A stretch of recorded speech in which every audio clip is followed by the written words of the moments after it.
Orange achava que não havia como a Ciri ser líder. Ele saiu do armazém e encontrou Ciri e Jianguan.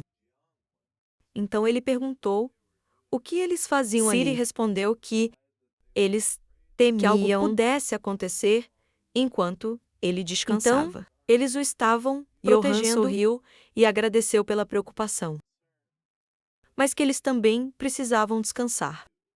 Ciri esticou-se de repente e perguntou por que ele não olhou para ela ao falar, como ele não pensou em nada ruim. Enquanto ele estava dentro, os meninos não sabiam o que dizer. Yuren ficou confuso com a pergunta.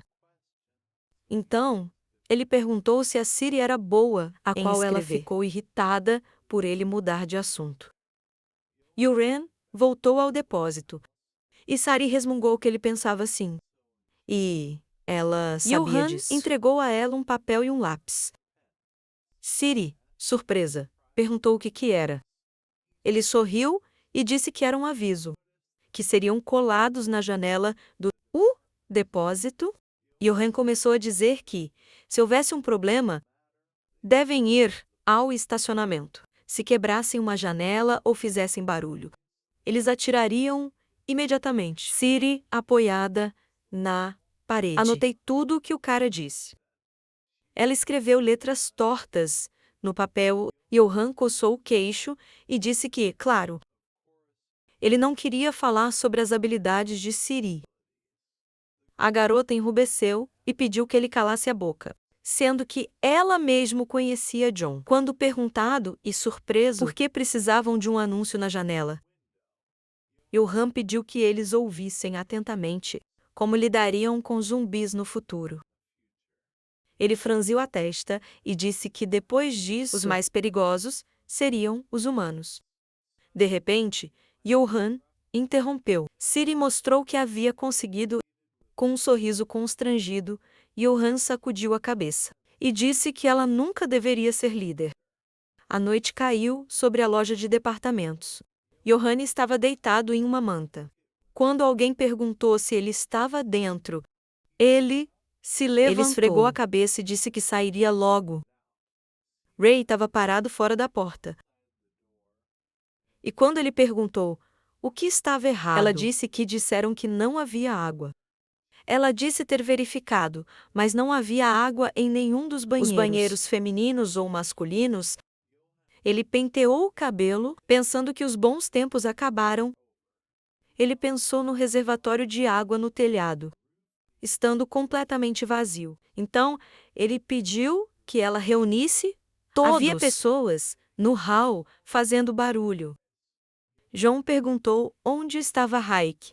Se Ray disse, preocupada, disse que ele não se mexia. Então perguntou se ela deveria levá-lo. Ninguém olhou para ela e pediu que deixasse Raik. Como precisavam de alguém para guardar Khan. De qualquer forma, ele acariciou a cabeça da garota e a elogiou. Como ela fez um ótimo trabalho. Veja. Raya ficou feliz com isso. De repente, algo chamou a atenção de Yuren. Ele observou a multidão atentamente. As pessoas pararam de falar imediatamente.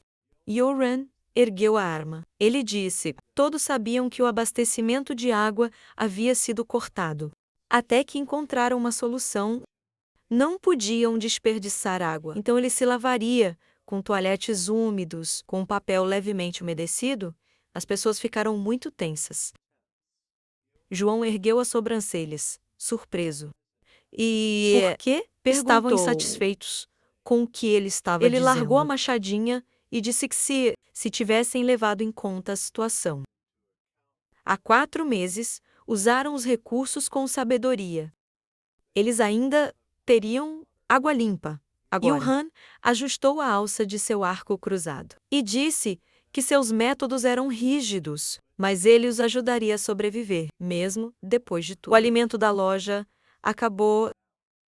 Johan parecia ameaçador. Ele disse que iria explicar tudo agora, para que todos compreendessem. E ele esperava vê-los com menos express, amargas. Ao voltar, ele se voltou para Jong-un e disse que, se tudo estivesse pronto, poderiam ir. O pôr do sol caiu sobre a cidade. O homem matou o zumbi com um golpe e ele gritou que eles atacavam pela direita. O cara sacudiu a estaca improvisada.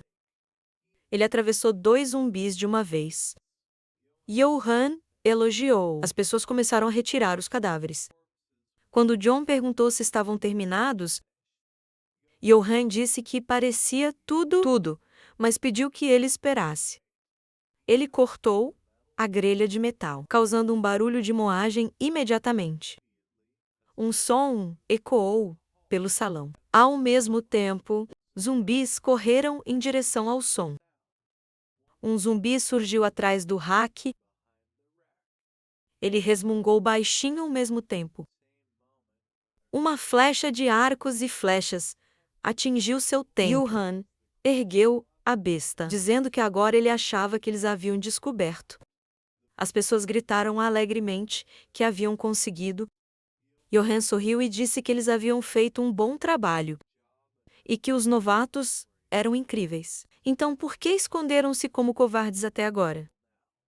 O cara começou a dizer que se realmente soubesse, foi fácil, mas ele foi interrompido. Sarah, um pouco irritada, lhe disse que era fácil por causa de Johan. Então ele não deveria ficar arrogante. Johan sorriu maliciosamente. Ele pediu a Jian Wen para examinar as meninas cuidadosamente, para ferimentos e para verificar as meninas. Enquanto ele ia verificar a situação no estacionamento, os caras disseram que fariam. Johan foi até a porta que dava para o estacionamento. Ele abriu a porta silenciosamente. A porta rangia, mas os zumbis eram numerosos. Havia muitos esconderijos. Então, era difícil prever de onde ele saltaria. Por sorte, só havia uma entrada. Poderiam bloquear com caminhões. A porta rangeram e as pessoas se viraram. Eles se levantaram abruptamente ao verem Yuren. Ele acenou com a mão e pediu que descansassem. Então, perguntou sobre o ferido John. Cada um disse que não havia nenhum. Johan observou as meninas distribuindo panfletos. Quando o homem perguntou sobre o estacionamento, Johan respondeu que não estava ruim. Mas nem bom, pensou Johan. Se bloquearam a entrada com o carro. A altura deve ser suficiente e a bateria não seria descarregada. E de qualquer forma, se conseguissem fazer isso agora, será mais fácil no futuro. Ele se voltou para as pessoas ao redor e disse isso, sendo que já estavam fora. Ele gostaria de terminar o estacionamento. Ao mesmo tempo, se restasse alguma força, as pessoas ficaram surpresas com a sugestão. Gilvan colocou as mãos nos quadris e pediu que não reagissem assim. Depois, perguntou se havia alguém que pudesse consertar o carro. Um dos caras levantou a mão. Ele disse ser mecânico. Ninguém perguntou se ele era mecânico e quanto tempo ele tinha de experiência. E o cara respondeu: ele tinha 4 anos de experiência. Johan sorriu e agradeceu ao rapaz. Um dos problemas foi resolvido. E então, se o mecânico conseguia ligar o carro sem chave. O mecânico se apresentou como Kim. Ele sabia um pouco, mas não havia experimentado pessoalmente. E além disso, não era tão fácil como nos filmes. Gillian estreitou os olhos e perguntou se ele sabia substituir uma bateria em um veículo. Kimon sorriu e disse que sabia, sendo que 2 carros bastavam, e então perguntou o que faria com os carros. Johan riu maliciosamente. As pessoas ficaram tensas, correram pelo estacionamento, liderando uma multidão de zumbis. Uma das meninas que correu na frente da multidão gritou. Ela disse que Yuren era um psicopata com um rosto fofo. Quando todos os zumbis fugiram, Yuren e Kimi, que se esconderam atrás dos carros, decidiram que era a vez. De repente, eles avançaram. Os meninos se esconderam atrás dos caminhões, sufocando um suspiro de alívio, que não foram notados. Johan disse que o papel da equipe de transporte era encontrar o caminhão. A chave bloqueou totalmente a entrada. Ele puxou a maçaneta. Nesse instante, um zumbi caiu do caminhão. João pulou para trás rapidamente. Deixando o zumbi cair, ele caiu ao chão. Johan imediatamente pisou na cabeça dele com o pé. Ele tirou uma machadinha e abrandiu. Sangue jorrou em todas as direções. O homem examinou os bolsos do zumbi em busca das chaves. Johan amaldiçoou por não encontrá-los. Ele entrou no carro para procurá-las. Por sorte, as chaves ficaram presas na ignição. Johan sorriu e disse que foi uma coincidência feliz. Ele virou para Song-bi e pediu que entrasse no carro. E quando acharam outro caminhão, eles tocariam o apito 2-3 vezes. Então, ele deveria dirigir para fora. Que, ao estacionar, ele não poderia deixar espaço entre a parede do caminhão e o carro. Song-bi disse que entendeu. Vá e olhe para o quem estava verificando o caminhão no chão. E perguntou como estava. E Kimin respondeu. A bateria estava carregada, bastante para transmissão indireta. E Johan respondeu. Isso significava que as coisas estavam indo bem. Havia muitos carros no estacionamento. Johan caminhou até o caminhão preto, verificando se estava aberto. Então ele caminhou até o caminhão branco, mas também estava fechado. Ele perguntou frustrado que não havia nem carros. Kimon respondeu. Este caminhão era o último. Todos os outros estavam fechados. Johan olhou ao redor e sugeriu procurar entre os SUVs. Como não havia mais carros grandes, isso obstruiria a entrada horizontalmente de qualquer forma. Eles se aproximaram do primeiro SUV que encontraram. Uma silhueta de criança era visível pelo vidro escurecido. Johan puxou imediatamente a alavanca, que acabou sendo trancado. Ele pegou a arma e quebrou o cadeado. Abre a porta e estava prestes a atirar a criança. Mas parou abruptamente. A garota zumbi agarrou sua mão para morder. Johan desabou ao compreender o que estava acontecendo. Ele ia fazer algo e sangue jorrou do carro. No instante seguinte, viu a chave no contato. Ele perguntou a Kimons o que havia de errado com a bateria, ao que ele respondeu que estava morto. Eles vasculharam o estacionamento, tentando qual carro tinha a mesma bateria que este. Ao que Kimin respondeu: eles devem procurar primeiro carros do mesmo modelo. Mas Johan o interrompeu e pediu para mostrar. Encontraram um carro semelhante. Johan abriu o capô com uma faca. Examinou o mecanismo e disse que este caberia. Ao que Johan ordenou que o removessem. Eles voltavam com a bateria. Ao ouvir um barulho, a atenção deles foi atraída. Kimon foi o primeiro a dizer: zumbis vinham em sua direção. Yuan olhou para a multidão e disse que havia muitos zumbis. Então perguntou quanto tempo levaria para trocar a bateria. Kimin disse que precisava de 5 minutos, mas Johan, irritado, disse que era demais. E ele teve que prometer que faria em 3 minutos. A multidão de zumbis avançava. Quando o Johan tirou seus facões, preparando-se para lutar, suor escorria pelo rosto. Ao pensar em bloquear esses para que não pudessem se mover nem esquivar. Isso exigiu uma força física incrível. Uma fonte de sangue surgiu sobre a multidão de zumbis. Johan usou seus facas com toda a força, matando os zumbis. Seus pés esmagaram em uma poça de sangue, como precisava pisar em cadáveres.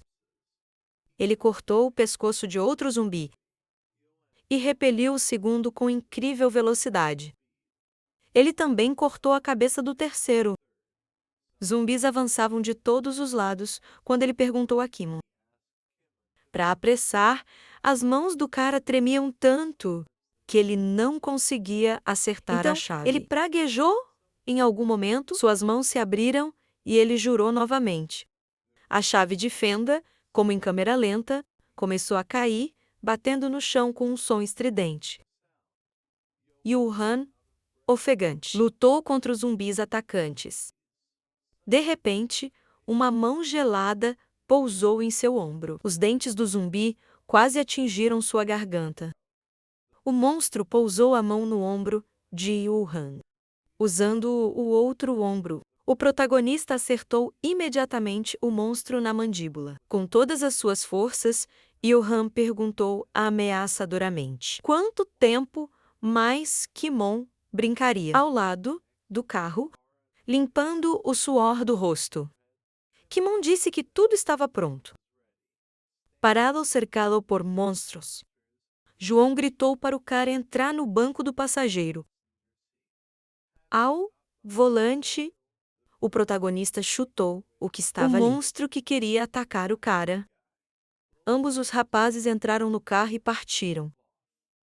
E pisou no gás. Eles tentaram sair o mais rápido possível, dirigindo para frente, e começou a derrubar todas as pessoas em seu caminho. Sua passagem entrando na curva, os monstros voaram em direções diferentes do impacto com o carro, dirigindo habilidosamente.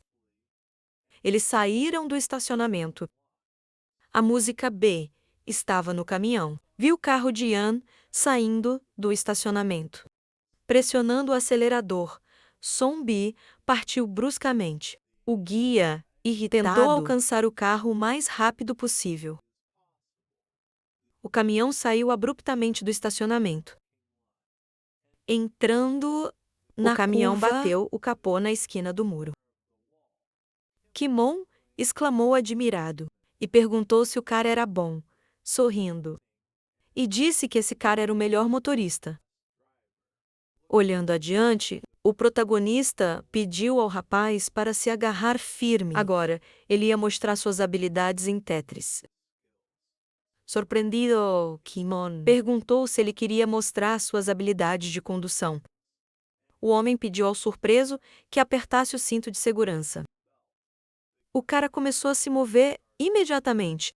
Rápido, Yan atingiu outra pessoa em seu caminho. Yan controlou habilmente o carro, agarrando o volante.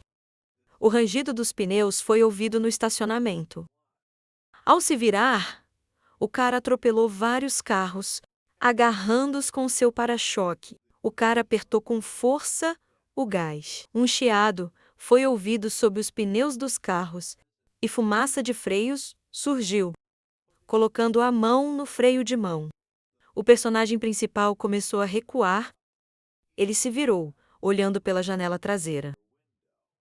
O carro avançou rapidamente em direção ao caminhão. Kimon imediatamente gritou que iriam colidir. Com os dentes cerrados, Yan disse para ele segurar firme. Naquele exato segundo, os carros colidiram. Songbi observou a colisão de perto. Timon saiu do carro com a cabeça na mão. O cara confuso disse a Yan que era bem resistente. Yan disse em voz séria que estava um pouco emocionado demais. Com um polegar para cima, a canção. Ele contou aquele foi o primeiro momento em que ele conseguiu respirar por causa de um homem. Yan levantou o dedo indicador ao ouvir isso. João gritou que foi um sucesso. Os monstros cercaram o carro. A equipe estava parada e perguntaram se poderiam começar juntos. Eles começaram a atacar os monstros com suas armas. Iniciando a batalha, sim, ele imediatamente retirou a arma, colocando a arma atrás das costas. O protagonista correram em direção aos monstros que já se aproximavam rapidamente. Aproximando-se dele, um dos monstros atacou o cara. Mas ele o esquivou rápido. O cara pulou no lugar com um golpe de sua espada. Ele cortou o monstro e encolheu os dentes. Ele ergueu a arma novamente. O cara cortou o segundo monstro. O carro danificado, atrás dele, começou a fumar. Siri olhou para cima, surpresa. A garota estava no teto do carro. Muitos cadáveres estavam no chão. Jong-wan, limpando o suor do rosto. Perguntou quantos haviam matado. Engenho sentou no chão, de costas para a parede. Ele disse ter perdido a conta, porque não sabia que haveria tantos. Colocando a mão no quadril. Sim, ele disse que provavelmente havia menos no andar de cima. Floors, pois nem sequer haviam aparecido. Ao ouvirem o barulho. Quando perguntado se estavam realmente terminados, o jovem respondeu que sim. O protagonista disse que deveriam chamar os do porão, porque precisavam limpar. A equipe parou em frente a Yahan e sorriu. Havia 3 homens no porão. Um deles segurava um martelo. Ele colocou o martelo na maçaneta para bater. Os 3 se olharam, aceitando voluntariamente. Apenas o homem de cabelo curto. O homem de cabelo preto bateu com o martelo na porta. E ele foi imediatamente abandonado pela voz atrás, Hayuki. Quem está atrás deles? Disse que se recuassem agora. Ele não diria a eles. O homem líder perguntou se ele se sentiu ofendido. Xian, levando-os a um local infestado de zumbis. Hek o olhou sem entender. Ouvindo o homem falar sobre Yan, cortando a mão do irmão, agarrando a faca na mão. Hek agarrou o homem pelo pescoço. Agarrando contra a parede, disse para eles irem embora. Hek afastou-os, agarrando a faca firmemente com a mão. Na mente dele, Kan surgiu com a mão cortada por Yan. Um irado Hyak fixou o olhar nos homens. Neste momento, todos os moradores do porão olhou o que havia acontecido. Em choque, o protagonista, com um sorriso satisfeito, mostrou às pessoas quantos mortos ele e sua equipe haviam causado. Uma garota assistiu a tudo. Uma foi morta. Umidade apareceu em seus olhos. Então, de repente, ela se afastou abruptamente e vomitou. O protagonista assistiu calmamente a isso. E respondeu: quem vomitou, limpe a si mesmo. Seria ajudando a garota a se recuperar. Olhou para o protagonista com desagrado. Yan pediu a Jong-gon que levasse alguns homens. Traga-lhe um caminhão-plataforma e um carrinho de container. Ao ouvir a ordem, o rapaz saiu imediatamente. O protagonista, voltando-se para todos os resgatados, disse que os outros carregariam as carretas e depois queimariam tudo no telhado. De repente, uma porta abriu-se e Aya saiu.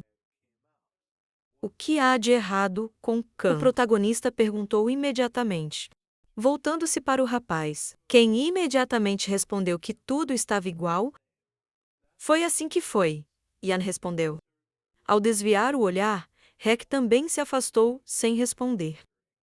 Então, o protagonista se aproximou do rapaz, colocando a mão no ombro dele. Fez friamente que, embora fosse difícil, ele precisava se animar após essas palavras. Ele começou a ir embora. Mas Hek chamou o protagonista.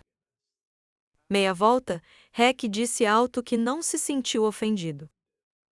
A ternura apareceu nos olhos de Yan. Hek simplesmente olhou para o protagonista, perguntando uma resposta. De repente, Yan disse que Hek poderia odiá-lo. Elevando a cabeça com orgulho, ele acrescentou que ele deve ser responsável pelo que aconteceu com Kan.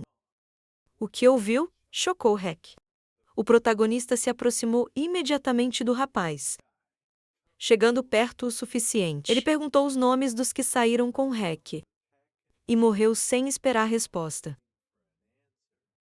Ele deu um soco forte no ombro de Haik e perguntou se Sungan e se estavam ainda apareciam nas pesadelos dos garotos. Ao ouvir isso, Haik ficou muito chocado e confuso. Abaixando a cabeça, o protagonista disse calmamente que o número de mortos aumentaria e Haik não conseguiria esquecer ninguém. Mas isso é sua responsabilidade, ele acrescentou, sem soltar o garoto. Hayaki apertou os dentes com raiva, mas não respondeu. Indiferença e frialdade estavam nos olhos de Yan. Ele continuou explicando que, se Aya aplicasse isso, se ele fosse responsável, poderia liderar as pessoas. Depois disso, ele virou e começou a ir embora, deixando Aya sozinho agora. A mão de estava arrastando pelo estacionamento. Até os sobreviventes transportavam cadáveres em carrinhos. Pela segunda vez, o protagonista sacudiu vigorosamente sua enorme capa. Diante dele, enormes estoques de comida, água e outros suprimentos, que ele mostrou a todos. Ao verem isso, todos ficaram muito felizes. Eles também viram um grande estoque de provisões. Eles correram imediatamente para lá. Todos olhavam continuamente para isso. O personagem principal, com as mãos nos quadris, indagou se duraria 2 ou 3 meses. Uma das sobreviventes gritou alto: cerveja! Encontrando uma das latas de álcool e sorrindo, satisfeito, disse que a comida não fugiria. Então precisavam sair primeiro. Depois disso, eles subiram ao telhado. A garota de cabelo castanho correu feliz à frente de todos. Ela olhou para cima e viu um céu azul, no qual o sol brilhava intensamente. Voltando-se para todos, ela alegremente disse que o clima hoje era muito bom. A maioria dos resgatados ficou louca pela beleza da garota. Fumaça vinha de todas as ruas, e gritos de zumbis podiam ser ouvidos. Todos ficaram no telhado e olharam para a distância. O personagem principal olhou para frente intencionalmente, olhando para a cidade ao redor. Ele disse a si mesmo que, mesmo sem médico, se ele tivesse pelo menos algum remédio, ele poderia fazer uma transfusão de sangue. Isso provavelmente aliviaria. De repente, John interrompeu os pensamentos de Ian, dizendo que havia muitos zumbis. Ele olhou para quantos mortos. Pessoas estavam invadindo o prédio. Disse que mesmo agindo de manhã, e eliminou a desordem, expulsando todos os zumbis da área. O mundo ainda estava completamente destruído, adicionando que o mundo já estava acabado, ainda que o fim da humanidade não tivesse chegado. Então, Ciri, perto dali, perguntou se era que a humanidade já havia sido destruída. Então, o protagonista apertou as mãos, olhou adiante e disse que havia muitos mais sobreviventes como eles. Então, parecia, perguntando depois se era possível que no fundo do mundo havia quem ainda não tivesse visto um zumbi. Chegou a hora, disse ele de repente. Ao ouvir isso, John ganhou e Ciri olhou para Ian, surpresa. Alguns minutos depois, a tocha acendeu. Sem hesitar, o protagonista incendiou uma grande multidão de cadáveres. Ciri cobrindo o rosto com um lenço.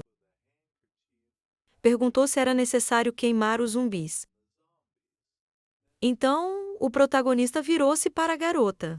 Respondeu que, se os cadáveres começassem a apodrecer, a infecção poderia voltar. Então, destruí-los era o método mais confiável. A montanha de cadáveres queimava intensamente, e o fumo subiu alto no céu. De repente, Ciri disse que o fumo era bem visível.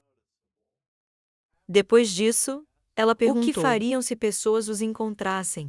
O protagonista, ao ouvir a pergunta, respondeu calmamente se as pessoas conseguissem passar pelos zumbis abaixo, podiam ajudar o acampamento, sem tirar o lenço do nariz.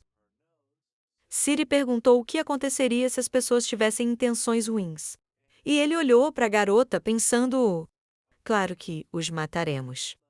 Ele respondeu após alguns segundos. Depois de pessoas estavam sentadas em círculo dentro do prédio. A luz vinha de 4 grandes lanternas, que apontavam para o teto. Eles gritaram alto por nós. Bateu latas de cerveja, uma na outra. Todos estavam sentados, conversando e bebendo. O personagem principal segurando uma lata de cerveja. Estava dizendo a John que o acampamento era sortudo, porque restava apenas um tanque de água. Agora, eles tinham um carro completo com isso. De repente, o velho Park se aproximou. Yan Kan morreu, disse em voz baixa, com gotas de suor frio no rosto. Ao ouvir isso, a empresa inteira ficou chocada. Depois de um tempo, o personagem principal estava no corredor do hospital. Ele estava sobre o corpo de Kan, quem já havia morrido sem pensar duas vezes. Ele cobriu o homem morto com uma manta. Toda a equipe estava perto da cama do morto. O velho Park relatou. Eles o impediram de se transformar em zumbi. Mas o sangramento era intenso. O personagem principal abaixou a cabeça e disse: "Nada." Piak sentado no sofá, confuso. Algum tempo se passou enquanto ele segurava a cabeça. Estava muito claro e as folhas estalavam. Um carrinho pequeno trafegava pela estrada. No carrinho estava o corpo de Kan, coberto por uma manta. Hayek segurava. O protagonista ficou em frente a ele, indagando se ele realmente iria sozinho. Hayek respondeu com um sorriso que iria enterrar o irmão ao lado dos pais. E voltar, ouvindo isso. Yahan não soube o que dizer, e simplesmente desviou o olhar. Exalando, ele mandou que ele fosse, graças ao fato de que o barulho de tiros foi ouvido na direção da unidade militar. Tudo o que zumbis não apareceriam naquela área tão cedo. Vou, Hayek respondeu baixinho a tudo isso. Depois dessas palavras, ele pegou o carrinho e saiu. Toda a equipe seguiu o cara com os olhos. A cidade estava silenciosa. Tudo ao redor estava iluminado pelo sol. Kimono esticou o pescoço depois disso. Ele se voltou para o protagonista e perguntou: por que deveriam vigiar a cidade? Porque só havia zumbis lá? Sim. E respondeu imediatamente, mandando que todos que estavam relataram um aumento acentuado no número de zumbis. Sobras de vidro. Depois disso, ele colocou as mãos nos quadris. Ele não estava dizendo para assistir até ficarem exaustos, explicando que eles ouviriam os sons de qualquer maneira. Sim, eu posso. O cara respondeu. De repente, uma garota com cabelo castanho surgiu atrás do personagem principal. Ela entregou uma lata de alimento e disse ter cozinhado com comida em lata. Ela não olhou para a garota. O personagem principal a reconheceu imediatamente quando ela vomitou ao ver a bagunça ensanguentada. Com um olhar confuso, ele disse isso diretamente para ela. Ao ouvir isso, a garota, confusamente, ela disse que se chamava Jeff. O personagem principal tomou imediatamente uma colherada. A garota colocou comida na boca dele, deliciosa. Ele disse imediatamente, depois de provar, que era verdade. Com um sorriso amigável no rosto. A garota perguntou, ajustando o cabelo. O protagonista mergulhou uma colher em um pote de comida. Disse que já era boa na cozinha. A qual ele respondeu, sem graça, que era sua especialidade, colocando colherada do prato da garota no seu boca. Ele pensou em transformar Jair em cozinheira. A garota fugiu e o protagonista voltou aos trabalhadores. Quem estava descontente, por algum motivo, Jair notou apenas o sim. O protagonista sorriu satisfeito e pediu a Cannon que vigiasse a rua, chamando-o de mecânico. Ao ouvir isso, o cara descontente disse que se chamava Kim. O protagonista virou e gesticulou com a mão. Disse que até aprender a ligar um carro sem chave. Neste momento, não havia nome. A loja ficou vazia de repente. Mãos pegam potes de comida. Era uma garota, o protagonista notou. E perguntou o que ela fazia ali. Isso assustou muito a mulher. Todas as garrafas que ela coletou caiu imediatamente das mãos dela. Todos rolaram até os pés do protagonista. Ele pegou uma lata de leite de cabra e olhou com raiva para a mulher. A garota estava suada e disse que o leite em pó do bebê acabara. É por isso que ela estava aqui, o protagonista. Olhando para, lembrou-se dela gritando que eles. A mulher, aterrorizada, não precisava dele. E suor frio já escorria por ela. A raiva e o ódio estavam evidentes no tamanho do protagonista. De repente, virando-se e disse: ainda não havia leite em pó na lista de controle. Depois disso, ele acrescentou que não sabia se havia comida. Mas ao mesmo tempo, ele permitiu que a mulher levasse tudo e abertamente alimente a criança. A mulher assustada não sabia o que dizer. Imediatamente depois disso, o protagonista virou e começou a sair. E mais uma coisa, ele disse de repente. Aparando a mulher, ela ficou muito assustada.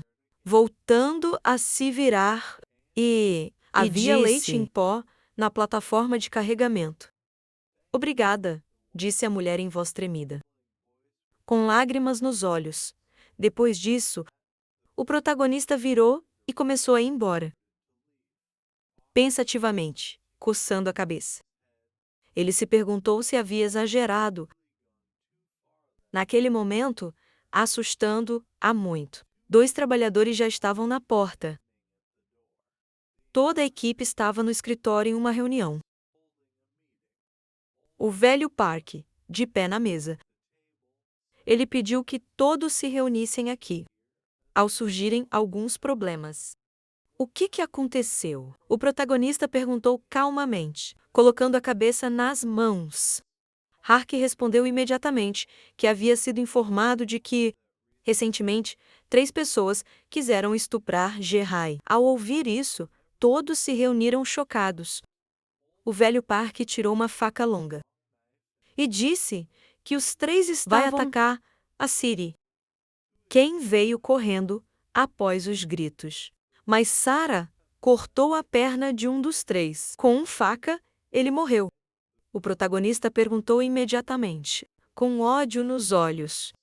Então o velho, com o rosto impassível, respondeu que o problema não era na ferida, mas no vírus. Depois disso, ele acrescentou que Siri havia apunhalado com uma faca. Usava caçar zumbis, guardando a faca. E parado em frente à mesa. Park disse que é por isso que precisam discutir as ações desses 3 e Siri, todos, menos o protagonista. Imediatamente ele se envolveu ativamente na discussão. Como ninguém chegou a um consenso, o velho, estendendo os braços, perguntou em voz alta. E a decisão da maioria? Isso explicou que, após expressar sua opinião, você colocaria em votação. Então, disse que só havia 6 deles aqui. Então, se as opiniões de 4 coincidirem, então a decisão seria aceita. Isto é o mais fácil, John começou a dizer. Mas antes que ele pudesse terminar, o protagonista pediu perdão. Espalhando os braços, ele disse que este não era um mundo onde a democracia era possível. O velho do parque olhou para Ian, surpreso. Sem saber o que dizer, de repente, o protagonista bateu com as mãos na mesa. Levantando-se da cadeira, ele falou alto e com firmeza. Ele tomaria todas as decisões. Então acrescentou que, em sua ausência, o líder indicado por ele tomaria as decisões. Assim que ele ergueu a cabeça. Do rosto dele, era claro que ele estava muito sério. O protagonista continuou, dizendo que em emergência, não haveria tempo para uma votação. Todos os presentes ficaram chocados e assustados. Os infectados e zumbis seriam mortos e estuprados. Crueldade, assassinato, outras ações semelhantes, que antes eram proibidas. Será permitido se sua vida estiver em perigo. Todas as ações serão tomadas em legítima defesa. Comida necessária estará disponível para todos. Mas não será fornecido aos que não trabalham. João inclinou a cabeça. Disse que farão essas regras. Os principais do pacote franziram, considerando o sistema bastante perigoso. O protagonista o olhou, solicitando a opinião do ancião. Ele respondeu que não era o momento. Quando é mais difícil determinar a variedade de evidências e testemunhas. Podem haver vítimas injustas. Levantando as mãos, Yehan concordou com Pak, dizendo que ele estava certo. Mas ele sabia por quê. Só poderia haver um líder agora. Era porque ele jogaria o papel de um forte dissuasor. Então ele tomaria decisões sobre punição e misericórdia. O protagonista franziu levemente o senho, dizendo que dessa vez ele pouparia o culpado. A vítima teria o direito de poupar. Ele pensou sob pena de não castigá-la por quebrar as regras mencionadas. O velho ficou surpreso e perguntou: o que aconteceria com os três? Olhando para a mesa do escritório, o protagonista disse que a Ciri estava se defendendo. E os três receberiam punição. Por suas ações, todos olharam para o protagonista, dizendo que os três culpados seriam banidos daqui. Punição, Seujin se levantou de repente, gritando que o banimento era como uma sentença de morte. E foi muito cruel, sim. Ele estreitou os olhos ao perceber que, se fossem deixados, poderiam voltar a ser uma ameaça. Os três tentaram forçar apropriar-se do alimento do depósito. Park perguntou a Yan, confuso, como ele sabia disso. Ao que ele respondeu, dizendo: ele aprendeu tudo com o Hyuk. O grupo refletiu sobre o assunto.